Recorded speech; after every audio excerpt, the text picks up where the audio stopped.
আলাইকুম। আমরা আজকে বিন্যাস ও সমাবেশ থেকে একটা গুরুত্বপূর্ণ এমসিকিউ করব, যেটা প্রায় এক্সামে আসে। ঠিক আছে? আচ্ছা, এর আগে আমরা একটা জিনিস জানিয়ে নেব। এরকম প্রশ্নটা হইতে পারে যে এনসি, এইখানে ধরো এক্স আছে এবং এনসি ওয়াই আছে, মানে যে কোনো আলাদা আলাদা দুইটা সংখ্যা থাকবে।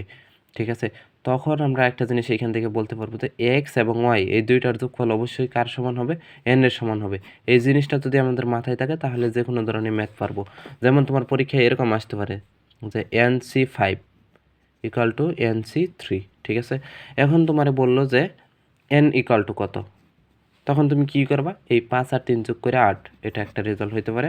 অথবা এই প্রশ্নটাই অন্যভাবে দিতে পারে, ধরো এনসি 5 ইকুয়াল টু এনসি 3 হলে তোমার বললো যে 10C এন ইকুয়াল টু কত, তাহলে কি করবা? 10C এন ইকুয়াল টু কত, তাহলে কি হবে? দেখো, এন এর মান কিন্তু আমরা পাই গেছি 5 আর 3 যোগ করলে 8, তাহলে উত্তর বের করতে হবে 8C, 8 এর মান, তাই না? এটাই হলো তোমার আনসার। 8C 10 এগুলোর মান আশা করি তোমরা বের করতে পারো।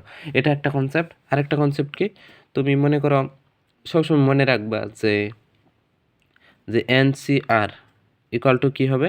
এনসি এন মাইনাস আর। দেখো, এই জিনিসটাও ওইটার সাথেই মিলে। একটা উদাহরণের মাধ্যমে যদি আমি বুঝাই, ধরো 5C4, ঠিক আছে?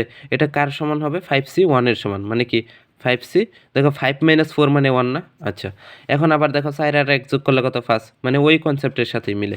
এই জিনিসটা সবসময় মাথায় রাখবো আর কি। ঠিক আছে? এখন দেখো, এইখানে 10C8 ছিল। তুমি মনে করো এই মানটা বের করবা হাতে।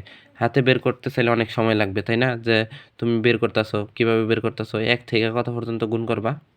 1 থেকে গুণ করবা 10, সরি 10 থেকে এখানে উল্টা দিকে 8 ঘর গুণ কইরা কইরা যাইবা, এরকম অনেক সময় লাগবে। আবার এইভাবে 1 থেকে 8 পর্যন্ত গুণ করবা, তাই না? অনেক ঝামেলা লাগবে।